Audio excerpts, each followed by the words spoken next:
If you watch some of MrBeast's videos, you most likely have checked his oldest videos. His old videos were still very hard to make, but I'm not talking about the 2014 or 2015 gaming commentary videos.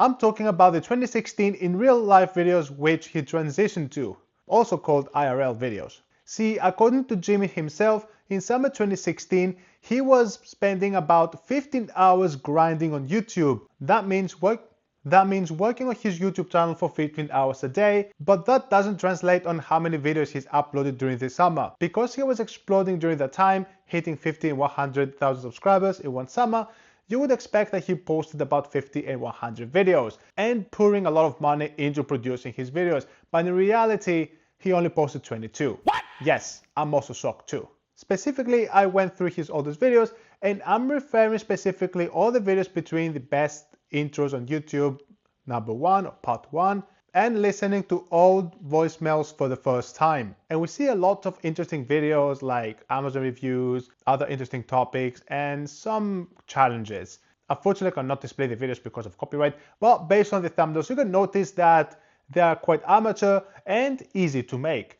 But let's dive a bit deeper on that. So how was Jimmy spending most of his time during the summer? Most likely not producing videos, but something else that made him of who he is today. And it all starts with analyzing the YouTube algorithm. See, MrBeast have said multiple times that he's obsessed with CTR, retention rate, and of course the thumbnails and the titles. So he was spending as much time as possible talking to his friend over Skype and deeply analyzing the algorithm, how can they make better videos, where people potentially clicked away while watching a video on YouTube. So basically deconstructing and doing reverse engineering on various videos that gone viral on YouTube, understanding the why, the how, and trying to implement some of these ideas that they found onto his own videos. So while other people going on holidays in countries like Greece or even the Caribbean islands, Jimmy was sitting on his computer sometimes for 18 hours straight on a video call with friends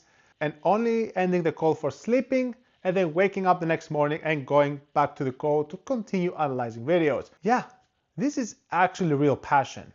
And reflecting on that, in my opinion, retention rate is actually the hardest metric to improve because there are many skills required to do that. It's about being good at public speaking, doing good editing, making sure that the clips are short, spending a lot of time on editing videos, the psychological effect of how to keep people watching. There are a lot of things into this, and yeah, it's actually a whole science by itself. Speaking of that, Jimmy has shared his retention rate in one of his videos, sitting at about 60 to 65%, which honestly, for YouTube, for a long video like that, is actually phenomenal. And if you compare it to mine, if you're curious, I don't know why would you, but sure, it's about 20, 30, maybe even less than that. And yeah, I have a very hard time keeping even 50% of my viewers after 30 seconds. And in case you're wondering what retention rate means, is the amount of time the viewer stays on your video as soon as they click on it. So it's not only about having a good thumbnail or a good title. By that, you increase the click-through rate, how many people clicked on your video after seeing this on a recommendation or even search results.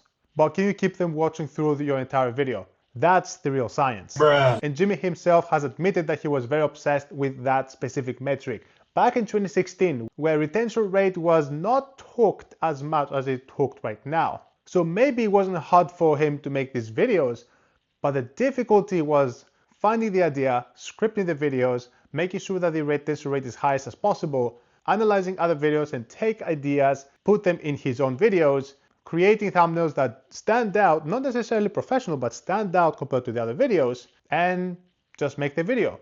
Sometimes it could take him up to 1 week to prepare for his next video. So that was a strategy over there. So if you want to blow up on YouTube, then posting often doesn't translate to growth, but strategic posting is what matters the most.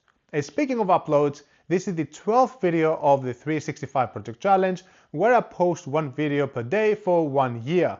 And if you haven't subscribed, then I'm gonna open your Xbox and I'm gonna delete your Minecraft account. So be sure to subscribe, and I'm gonna see you tomorrow.